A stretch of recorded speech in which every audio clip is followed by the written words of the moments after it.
Olá, seja muito bem-vinda, seja muito bem-vindo ao programa Economia para você, na Band News TV e na rádio Band News FM. O Brasil está mais uma vez numa encruzilhada. A economia cresce bem acima do esperado, desemprego está no menor patamar em 10 anos, só que a inflação acelera e os juros podem subir.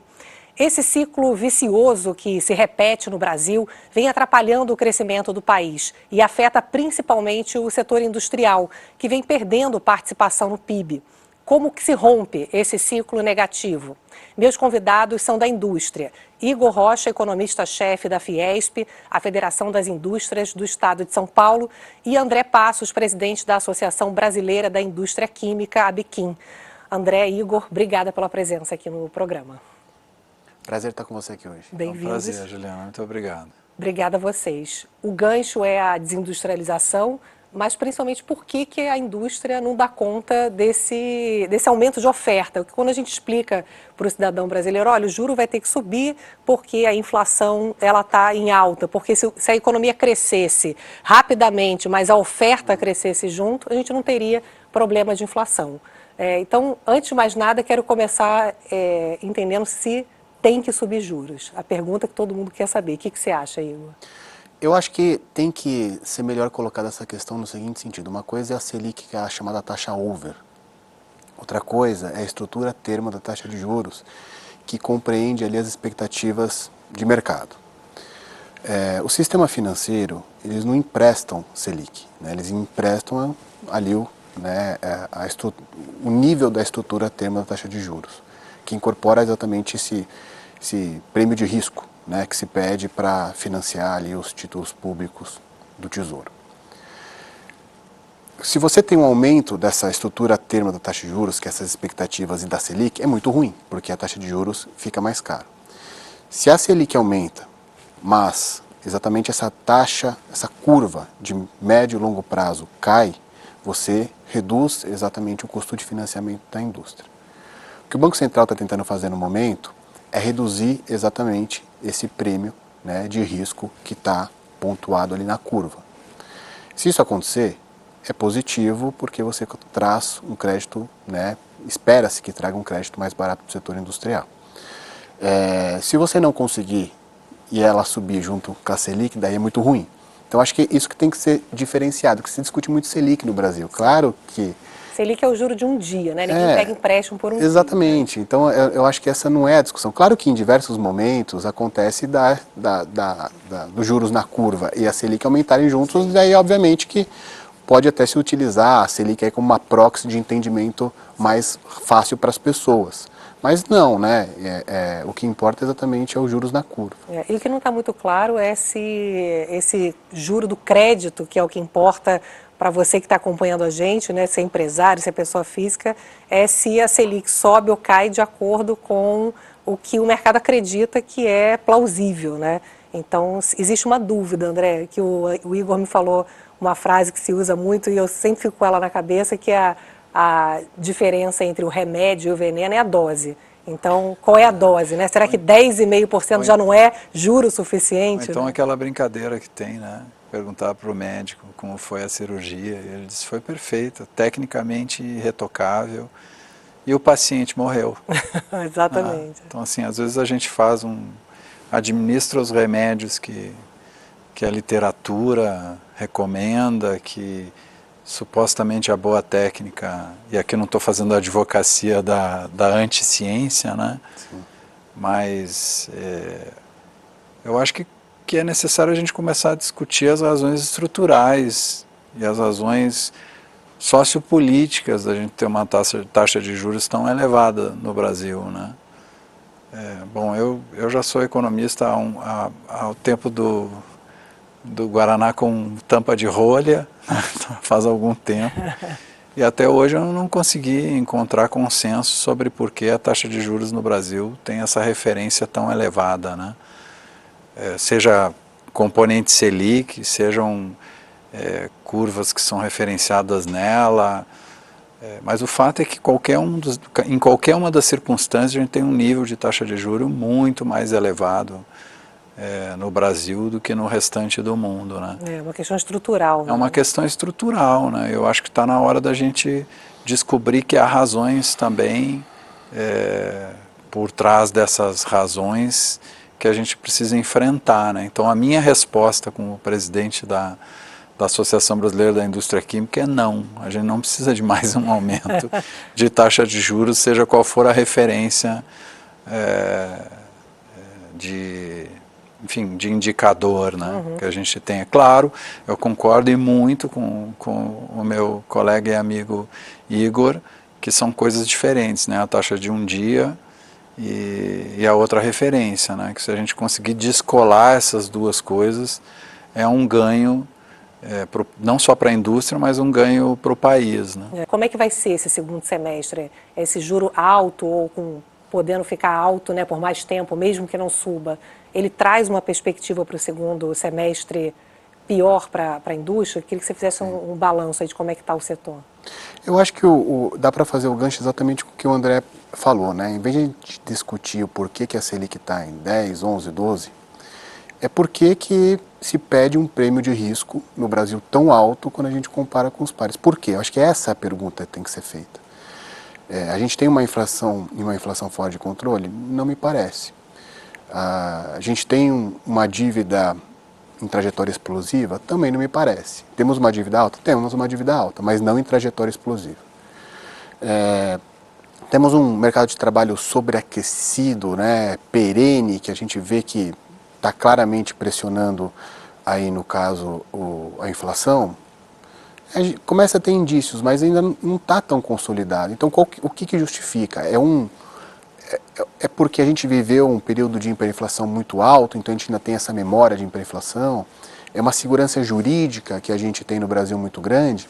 Os economistas viram e mexem, tentam arranjar um motivo que justifica. Não existe uma bala de prata que justifica. É o tal do custo Brasil, né? Se você imaginar infraestrutura, sistema tributário, tudo isso é meio que jura o custo do dinheiro. Né? A discussão é que talvez esse dinheiro esteja caro demais, né? Exatamente, esse é o ponto. É como se estabelece as convenções e as perspectivas, né?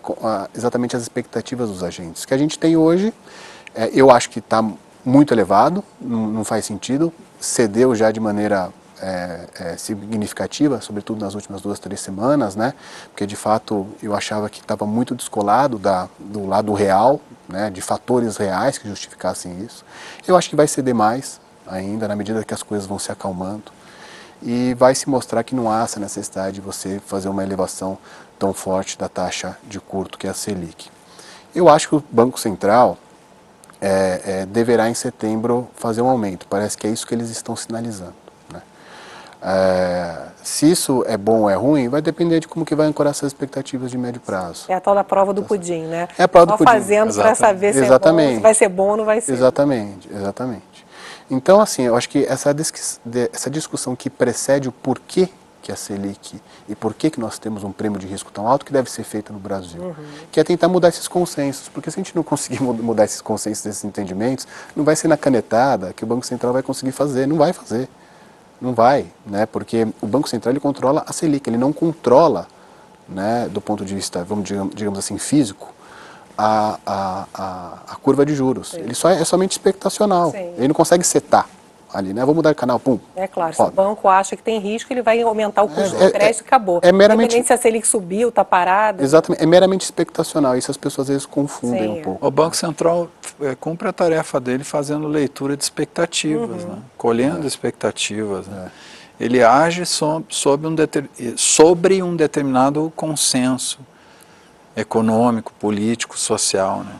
O Brasil, eu acho que ele confio cegamente que ele superou 2 grandes desafios de 1988 para cá.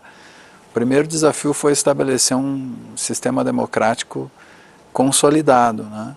Da proclamação da República até 1988, a gente teve 99 anos. Nesse período nós tivemos 16, 17 anos de democracia. De 88 para frente, Juliana, a gente já tem mais de 35 anos de democracia. Então, assim, o Brasil também não teve acostumado a discutir abertamente, a gerir abertamente essas expectativas. Ele está 35 anos não é um tempo longo. Está tendo uma construção recente. Né? Embora a gente tenha vivido tão pouco em períodos democráticos que parece um período longo. Então, assim, demora para as expectativas se ajustarem. O melhor ambiente para as expectativas se ajustarem, mudarem, e a gente gerar um novo acordo e novos consensos, o melhor ambiente é o ambiente democrático. Sim. E continuar repetindo isso e abrindo discussões estruturais sobre inflação, sobre câmbio, transformando isso, como você faz aqui, numa discussão inteligível para o público, é fundamental para a gente começar a revisar. Segunda grande vitória que a gente teve ao longo desse tempo, a gente conseguiu estabilizar a moeda. Então esse é um grande ganho social e econômico para o país. Né? A gente está tendo um ano surpreendentemente positivo. A gente pode dizer isso porque com juro a 10,5%, a economia crescer até 3%, já estão previsões para o PIB desse ano, é impressionante. Como é que está a indústria esse ano, Igor? A indústria está melhor. Eu não digo que ela está numa curva virtuosa, mas parece que está melhor. Né? A gente pega a produção industrial, o último dado cresceu 4,1%, mas é verdade que nos 2 meses imediatamente anteriores tinha caído 1,8%, mas 4,1% mais do que recupera 1,8%. A indústria nos últimos 10 anos ficou muito machucada. Né? Ela tem, de fato, uma questão de produtividade, que a gente pode discutir aqui os fatores que estão por trás dessa dificuldade de ganho de produtividade, mas a gente vê a produção industrial parecendo indicar ali um crescimento, vamos ver se vai estabilizar. A juro ajudou, né? Ajudou. A gente também vinha de uma base muito deprimida, né, Juliana? Se a gente pegar em 10 anos, a indústria caiu 7%. Então a gente vem de uma base muito deprimida, isso é importante também destacar. A massa salarial está muito alta. Né, isso ajuda não somente o setor de serviços, mas também de consumo de bens industriais. Sim. Linha branca está indo muito bem. É geladeira. Geladeira, fogão, micro-ondas, né, está indo muito bem a linha branca. Outro segmento que está puxando bastante é a parte de veículos pesados, caminhões e ônibus. Né? Quando a gente compara o primeiro semestre de 24 o primeiro semestre de 23, o crescimento é bastante impressionante. E, obviamente, que esse setor, que é muito associado à logística, por exemplo, ele é uma proxy muito interessante de atividade econômica, porque ninguém compra um caminhão, um ônibus para levar a esposa para jantar.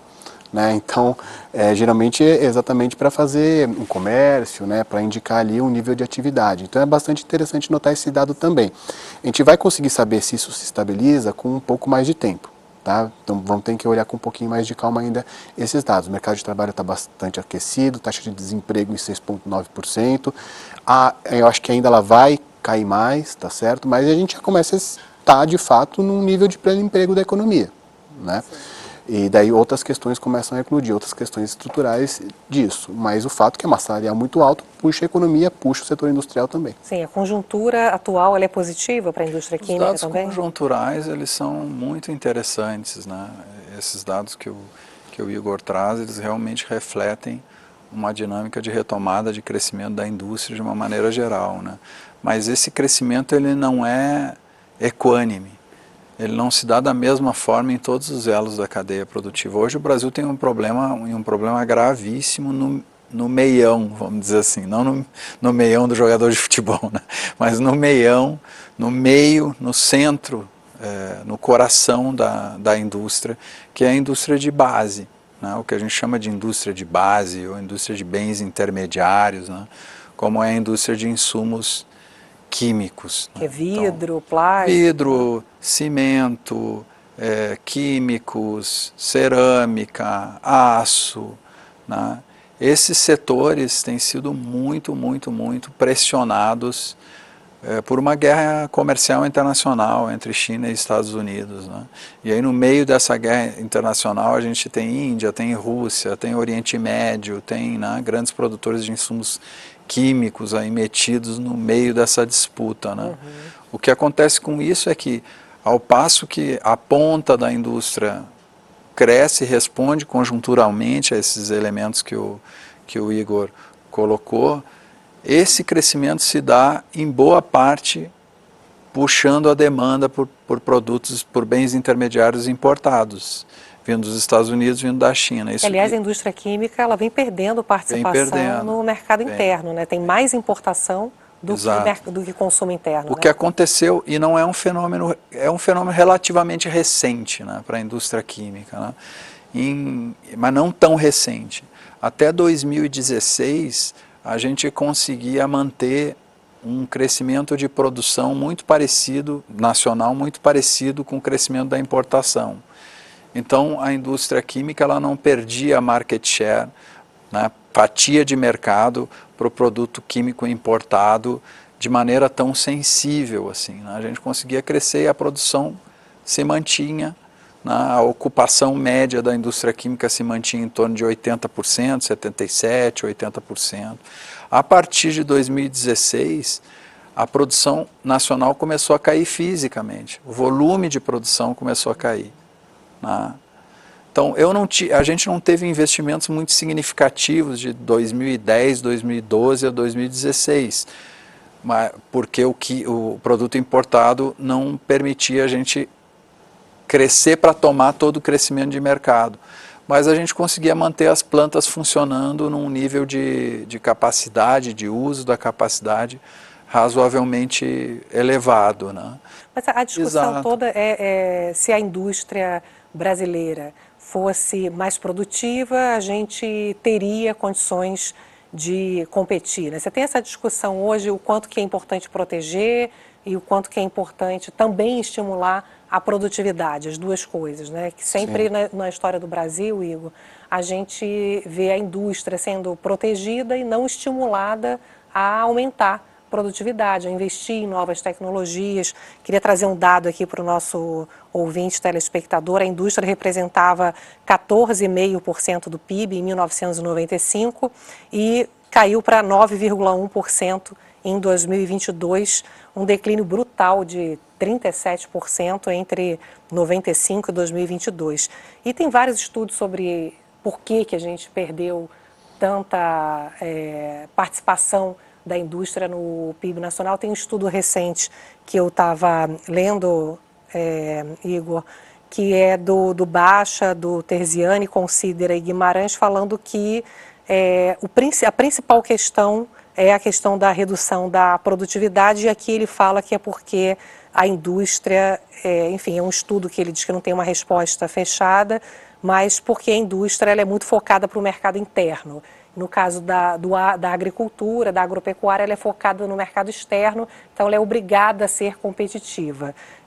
O que está por trás, aí, na tua avaliação, dessa perda de produtividade da indústria? A indústria não consegue operar na fronteira tecnológica, é isso. Produtividade é tecnologia no final do dia. Há um entendimento muito equivocado dos fatores que ensejam a produtividade na economia. Claro que a educação é muito importante, sem sombra de dúvida. É por isso que as escolas do SESI de São Paulo, na gestão do presidente Josué, têm investido massivamente, né, no fortalecimento da educação. Superamos o PISA do Chile, por exemplo, como exemplo. E se olha que a produtividade não tem mudado muita coisa. É verdade. Por que isso acontece? Porque você não consegue operar na fronteira tecnológica. Você pegar o benchmark da produtividade, os Estados Unidos, Juliana. Se eu pegar o trabalhador americano e colocar aqui, ele não vai ter a mesma produtividade, é muito óbvio. Se eu pegar o trabalhador brasileiro e mandar para os Estados Unidos, no meio do caminho, não é que ele fez um supletivo no ITA e virou um gênio e começou a ser super produtivo. É porque ele vai passar a operar com máquinas mais modernas, que são muito mais produtivas. Você é uma jornalista. Provavelmente quando você escreve suas matérias, você faz no laptop. Eu sou um economista. Você certamente tem um treinamento muito melhor que eu para escrever uma matéria de jornal. Se eu te dar uma máquina de escrever e der um computador para mim, provavelmente eu vou terminar a matéria mais rápido que você. Por mais que você tenha skills e uma educação maior do que eu para aquilo. Então é muito claro o porquê. O agronegócio consegue ser competitivo e competir internacionalmente porque ele opera na fronteira tecnológica. Por que o agronegócio opera na fronteira tecnológica? Porque eles têm R$500 bilhão de plano safra por ano. Porque eles têm uma carga tributária que é desse tamanho. Isso está muito claro agora na reforma tributária. Quanto que cada setor vai pagar, aqueles que têm as exceções e aqueles que vão ter que pagar a conta dos outros. Se a gente colocar a mesma carga tributária para todo mundo e o mesmo juro para todo mundo e deixar competir e ver quem é o mais eficiente, eu tenho certeza que a gente não vai ter esse mesmo cenário que você citou hoje. A reforma tributária, vocês acham que vai dar uma ajuda importante para a indústria? Ela poderia ter dado uma ajuda mais importante para isso. A quantidade, o volume de exceções que entrou na reforma tributária acabou pesando na alíquota final, né? Isso é um problema. Então, assim, o ideal seria a gente ter ficado numa perspectiva de alíquota de IBS mais CBS, e tal, em torno de 20 e poucos %. Nós estamos mais perto dos 30 do que dos 20, por conta do conjunto de exceções que foi colocado lá. Diminui a carga tributária da indústria que é hoje, mas diminui bem menos do que poderia, é isso? É, né? exatamente. Então, assim, a nossa expectativa, por exemplo, o setor químico ele não está com nenhuma exceção. Não. Nós aderimos plenamente à ideia de que o objetivo da reforma tributária era você ter uma alíquota mais baixa para todo o setor industrial, para toda a cadeia produtiva, né? Distribuída de maneira mais igualitária. Infelizmente não foi isso que aconteceu. A gente tem um conjunto de exceções lá dentro que acabaram onerando aqueles setores que não entraram na discussão dessas exceções, como o químico, por exemplo. Qual é esse equilíbrio, André, entre ter a proteção, mas também ter, olha, eu vou te dar uma proteção, mas eu quero que você me dê como retorno um aumento de produtividade. Exato. Isso está dentro, por exemplo, dessa nova política industrial? Sim, nossa visão sobre estímulos para a indústria, para qualquer outro setor produtivo, é uma visão de que esse estímulo tenha que ser um estímulo orçamentário, ou seja, você, dentro do orçamento que a União tem, que os estados têm, que os municípios têm, você claramente estabelecer qual é o volume de recurso e para que setor ele vai, e ter princípios que organizem a concessão desse estímulo. Quero dizer, tem que se definir claramente porque você está dando aquele estímulo. É um setor estratégico? Não é um setor estratégico? Você está adensando cadeias produtivas, né? Ou seja, construindo outros elos de produção, gerando renda, valor agregado, Mas emprego. isso está claro nesse plano industrial? Isso não... Para mim não eu está acho que claro. Isso está começando a se construir, né? A gente não tinha política industrial até um ano e 8 meses atrás, né? Talvez um ano e meio atrás. Então, acho que isso está começando a se buscar metas claras e contrapartidas claras. O Brasil estava acostumado a desonerar, né? Reduzir para o setor A, reduzir para o setor B. Né? Ele tem que começar a se acostumar a conceder o estímulo com a exigência da contrapartida. Então, por exemplo, você vai dar um estímulo desde que a empresa tem um investimento em ampliação da capacidade produtiva. É mais ou menos como os Estados Unidos fazem, por exemplo, com o Inflation Reduction Act. Né? Eles dão o estímulo, mas eles dão um estímulo com a contrapartida do investimento, que vai gerar novas vendas, novo volume de produção, novas vendas, faturamento maior, e vai gerar impostos que não existem, né, no momento zero onde é concedido o estímulo. Né? Então, acho que a gente tem que passar para essa sistemática. E uma coisa que vocês estão pleiteando muito é ter algum estímulo para poder melhorar a oferta, isso, de matéria-prima? Exatamente, é ter algum estímulo para a gente poder mudar a matriz de insumos da indústria química brasileira. Hoje a matriz de insumos da indústria química brasileira ela é muito baseada nos derivados do petróleo. Né? A gente quer passar para o gás natural e quer aumentar também a presença de insumos renováveis na nossa base, biometano, biomassa em geral, né?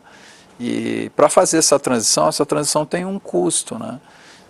O mundo inteiro está ajudando nessa transição a indústria química, né? Os Estados Unidos, a Europa, a Índia tem um Ministério da Química, inclusive, né? A China nem se fala. Então, tentar encontrar qual é o ritmo dessa transição do ponto de vista das matérias-primas e identificar quais são os instrumentos de estímulo que podem ser usados para além do crédito puro e simples, né? Para fazer com que essa transição aconteça e a gente tenha uma química competitiva em outras bases aí, do ponto de vista da matéria-prima utilizada. Né? Essa indústria verde tem um potencial gigantesco para a economia brasileira. Essa é uma grande oportunidade, a gente vai pegar, Igor, essa oportunidade para a indústria nacional? Eu acho que é uma oportunidade bem importante. Eu não vejo restrições de financiamento nesses setores, né, para essa transição sustentável, para essa descarbonização. Eu acho que tem muita atração até mesmo de capital externo para isso, porque o Brasil acabou sendo um ponto central aí no mundo para essa agenda devido às suas questões geográficas, enfim, temos aqui uma biodiversidade imensa e etc. Agora, tem uma questão que é a carga tributária do setor industrial desses bens, quando a gente vai comparar com outros locais do mundo, é muito alto, né? A política industrial ela é importante, mas a política industrial ela é aquele plus, né? Se você tem um desarranjo muito grande, que é o que você tem hoje, sobretudo na questão de juros, que leia-se como crédito, tá? O custo do crédito, que é o custo capital, que você não consegue acessar a tecnologia de ponta. Você pega as máquinas, hoje, do nosso parque industrial, a média é 14 anos. Você pega do agronegócio, é metade disso. Eles conseguem renovar. E aqui eu falo como usando o case do agronegócio para entender como que eles fizeram para ser a potência que é hoje. É importante a gente aprender, né? Não é como crítica, pelo contrário, é para a gente olhar como um case. O agronegócio foi política industrial. Política industrial é uma tradução que teve do inglês, que é o seguinte: o industrial policy não é necessariamente manufacturing policy, que é manufatura. Se você pegar os relatórios da FMI, ele é muito claro. Política industrial é qualquer tipo de política que visa alterar uma dada estrutura produtiva, tá certo? Seja nos serviços, seja no agro, seja na manufatura.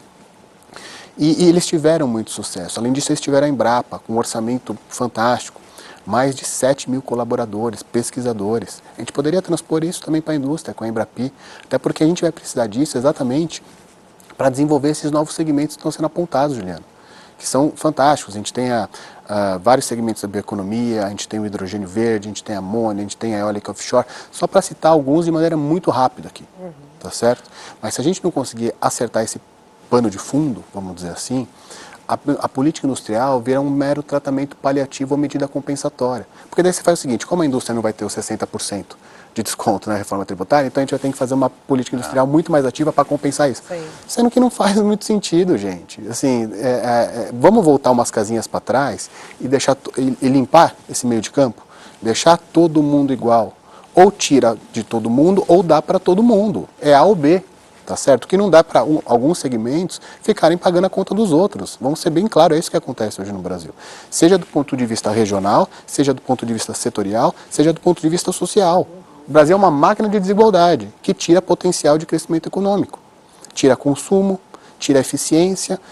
Muitas vezes falam assim, né? Porque a indústria defende os gastos tributários. Quem defende gastos tributários são algumas empresas que possuem aqueles gastos tributários. Não é uma agenda da indústria comum, plena. Não é. Isso é um mau entendimento. A indústria defende a Zona Franca de Manaus. Como que a indústria defende a Zona Franca de Manaus? A Zona Franca de Manaus quem defende é quem está em Manaus. Os outros 26 estados que imputam um custo adicional de produção, eu não acho que as pessoas gostam, né, de pagar a mais. Mesma coisa acontece com o crédito, mesma coisa acontece com o juro, mesma coisa acontece com a carga tributária. Eu acho que a gente conseguir colocar a igualdade de oportunidades e deixar aquele que for mais eficiente mostrar que de fato daí sim a gente vai conseguir ter uma economia mais competitiva. É isso que está faltando no Brasil.